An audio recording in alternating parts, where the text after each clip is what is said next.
piece do you move here? White is winning, but you must pick the correct piece to move, otherwise you're going to be left with a draw. Now your king is over on the side of the board, but you have 2 pawns here, both of which are only 2 squares away from promoting, so to a lot of people it'll make sense to try and push one of those. Now if you try to push the d pawn, this looks good because you fork their king and their bishop, but the problem is they can simply trade it off, and at the end of the day we're just going to be left with 2 kings, which is simply a draw. So pushing the d pawn does not work, but what about pushing the c pawn? This looks better because now black cannot go ahead and just immediately trade off the pawn, but the problem is here they can run their king in. Now it looks like they're going to be able to capture this, but we can try to stop them for one move by moving our king in to attack their bishop. Now they cannot take because then we could just simply capture this, but the problem is they can simply move their bishop over to a6 and nothing we can do can remove their bishop's eye over that pawn, and this is simply going to be a draw. We cannot make any progress. So instead the correct piece move here is actually the king,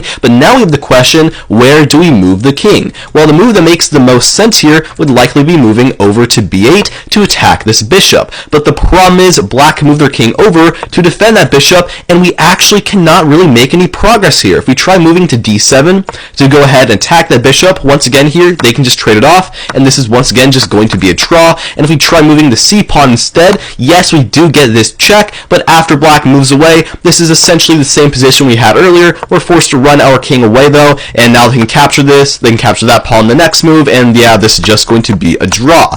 And if we try the other move here, king to b6, to try and move our king closer like this, well, that doesn't work either. King to d8, black simply blocks off the exit, and now we are in the same situation. So the winning move here is actually king to a8. Running in the corner looks really stupid, but the idea is after black moves their king over to d8, we now play king to b8, and we get the same situation, but it is actually black's turn to move here. And the problem is, well, they can't move their king away, because then we could just capture their bishop, so instead they must move their bishop. If they try moving it to a6 though, which worked earlier, well, in this case, now we are actually winning, because what we can do is play pawn to d7. Now we make sure that bishop cannot return back to that square, and black definitely doesn't want to move their king away, because then our own king can get in, so they're forced to move the bishop for a second time, but now we can play pawn to c7 check, black must capture, and now we promote to a queen, and we are winning.